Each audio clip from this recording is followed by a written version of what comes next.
As a basketball player, one of the things that will give you more confidence is getting rid of the bad habits that you might have in your game and replacing those bad habits with good habits. Today we're going to talk about one of those bad habits that a lot of players have that drives a tremendous amount of frustration with their coaches. And we're going to share how you can make sure you're not one of those players. Let's jump in and discuss.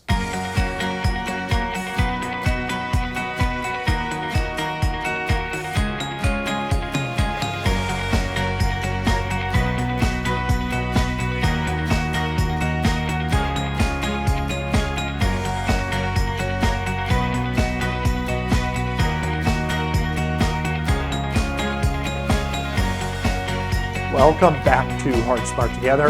I'm Coach Dave. I'm here every week to help basketball players become the smart, confident players that coaches love. So today we are talking about another on-court habit that a lot of players have that's a bad habit, and how to turn that into a good habit, which will really help you on your journey to have that kind of consistent confidence in your game. I want to start off with a couple of questions for you. Have you ever played defense? And maybe you've played a defensive possession where you've played great defense for 20 seconds of the possession, maybe 25 seconds, even 30 seconds. Okay? You've stayed in front of your man. You've communicated with your teammates. You've been in great help position. The whole defensive possession, you really thought you were doing your job, only during the next timeout to have your coach really frustrated with your defense as a team, or maybe your individual defense. Have you ever been pulled out of the game after a few defensive possessions and had your coach frustrated with you? Well, I'd like to ask you one more question. Do you consider yourself a great defensive finisher? You might be asking yourself, what's a defensive finisher? I'm thinking in the basketball world, being an offensive finisher. But there's something to being a defensive finisher as well. And that's what we're going to talk about today, is the difference between being a great defensive finisher, having a good habit when it comes to finishing, and a missing piece that a lot of average players have. So being a great defensive finisher means consistently finishing defensive possessions with a stop. And the majority of defensive possessions, finishing them with a stop, means securing a defensive rebound. Because a lot of defensive possessions, it's not always about stealing the ball. It's not always about, getting a shot clock violation. Most defensive possessions end in some type of shot. And hopefully you've played great defense and forced a bad shot.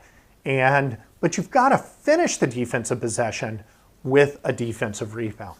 So what's the bad habit that a lot of players have, and kind of a missing piece?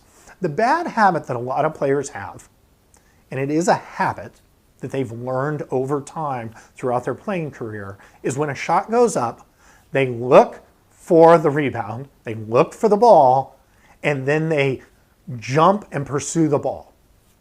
Okay? You say, well, what's the matter with that? There's a missing piece, and it's the critical piece to defensive rebounding. Okay? Hey, I'll get back to the episode in just a second. I hope you're enjoying today's episode, and if you are, please share it. Share it with a player, share it with a parent, share it with a coach, anybody that you feel might need to hear it. I also wanted to give you a free gift that I've made available to you just for hanging out with me today. It's a checklist of skills for basketball players that want to become a better player, a better teammate, and to stand out to their coaches. Now, these skills are skills that are often overlooked, but they can be the foundation that a player can use to really achieve their goals. You can download it at hardsmarttogether.com/intangibles. I'll put a link below in the description as well, but it's hardsmarttogether.com/intangibles. Now let's jump back to today's episode. You can't just look for the ball and then pursue it.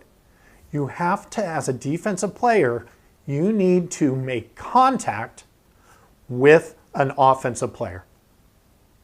When the shot goes up, you have to make contact with the offensive player before you find the ball and then pursue it.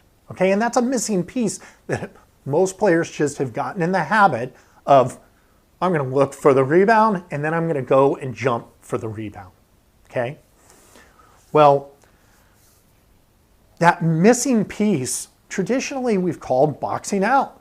And a little bit later in the video, I'm just going to talk a little bit about modern day basketball boxing out versus kind of the past traditional boxing out and what you might have been taught earlier in your career or what you might think of when it comes to boxing out, and why there's kind of a new philosophy to boxing out because of the evolution of the game. But I just want to say, you've got to finish defensive possessions, and that's why when you're sitting there and you're playing, 20, 30 seconds of what you thought was great defense, if you do not make contact with an offensive player, your coach is frustrated with you. I like to put it this way. Have you ever been told that when you're, talking about something, giving an argument towards something, and you put but in the middle of a sentence, that it negates everything you just said, right? So you could be saying, I'm a great defensive player, but, right? All that matters is what you say after the but, because you just negated everything. Well, not making contact, not finishing defensive possessions with a defensive rebound is like putting a but in a sentence. It negates all that work that you've done, all that time that you spent in front of your player, all that communication that you had amongst your team, all that help side defense. All the things that you did on defense up to that point, you negate. And guess what? All your coach sees is they gave up an offensive rebound.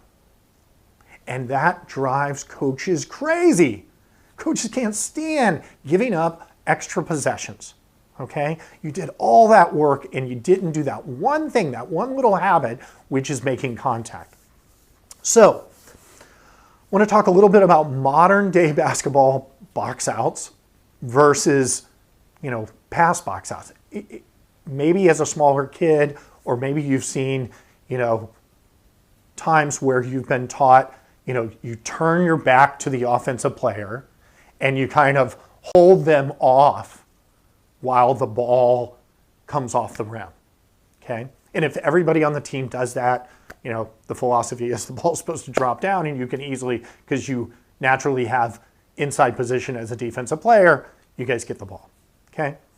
Well, as basketball has evolved, as athletes have evolved, people are quicker, people are stronger, okay? Players are craftier. So in doing so, in just turning your back to the offensive player and making contact that way, there's a lot of counter moves. Spinning off of that, getting around you, a swim move, whatever the case might be, in order to get the rebound. So a more modern basketball way of boxing out, and I want you to do whatever your coach, any box out is better than no box out, believe me. But I like to use Coach Izzo at Michigan State University as an example. Michigan State has been known for years with their rebounding prowess, okay? So they practice both defensive and offensive rebounding a lot. And Coach Izzo has a very specific term that he uses as he's teaching defensive rebounding, and that is hit, find, fetch. So what do those terms mean? Hit is simply making contact. And for them, they don't necessarily need their players turning the back to the offensive player, but they want them to maybe put an arm bar, have, positioning inside, but make contact. Give themselves the advantage by making contact with an offensive player. Okay? Doesn't need to be your offensive player. Any offensive player in your proximity, because the entire team needs to be making this contact for you to be a consistently good team at finishing defensive possessions. So hitting is finding an offensive player and making contact with them. Then finding the ball, hit, find, finding the ball, and now you've got an advantage. You're in front of the offensive player, and now you can pursue that ball. They use the term fetch the ball, hit, find, fetch, okay? Your team, your coach might use totally different terminology. They might use slightly different technique, and that's just fine. But don't be the player with the missing piece of making contact with the offensive player. That is going to negate any other defensive things that you've done prior in that possession. And it's going to drive your coach crazy, and that's going to drive that frustration, and you're going to feel bad and not understand why your coach is frustrated with you, and that's going to make a hit to your confidence. We want you to be a confident defender. We want you to be confident on the defensive end of the court, as well as, whenever you're on the court. So we need you to make this habit. Now remember, habits don't happen overnight. Just by knowing, if you didn't know that this was a missing piece in your game, in your defensive game, just by knowing does not make a habit, right? Now you have the knowledge. Now it's a learned thing. So you've learned that there's this skill that you need to practice. And then it's going to go from there to practiced. You're going to start thinking about it during, your workouts, during your open gyms, during your, preseason practices, because we're about to start the season, during games. You're going to have to start thinking about this, but you're going to practice it. I would practice it if you've got a parent, if you've got other players. I would do a drill, where you're doing nothing but getting up shots that are coming off the rim, and you are finding an offensive player on the perimeter or inside, making that contact, finding the ball and pursuing it, while the offensive player is also pursuing the ball. I would get him practice that. Your coach is probably, as the season starts, going to be doing some box out drills. I would really hone in on practicing during those times, okay? And eventually, it might take a whole season. It might take a season and an off season. But eventually, over time, the more you practice, the more you become consistent, the more you study your film of whether you made contact or not, this is going to become a habit that you can rely on. And when you have more good habits that you can rely on than bad habits, your confidence is going to raise, the peak level of your game is going to raise. But this is a common one. This is one that your coach is going to love. If your coach starts seeing you finish defensive possessions in this manner, making contact with offensive players, if some other players on the team, they might start using you as an example. This is how to finish a defense, right? So that is your tip for today. Hope this was valuable for you. If it was, please like the video, share it with anybody, another player, another parent, another coach, anybody that you think could use this messaging. And, love to see the comments below on how these videos are helping your game. And maybe if there's anything else that you'd like to hear about, love to add it in the future. And until next week, remember to play hard, play smart, and play together. See you next week.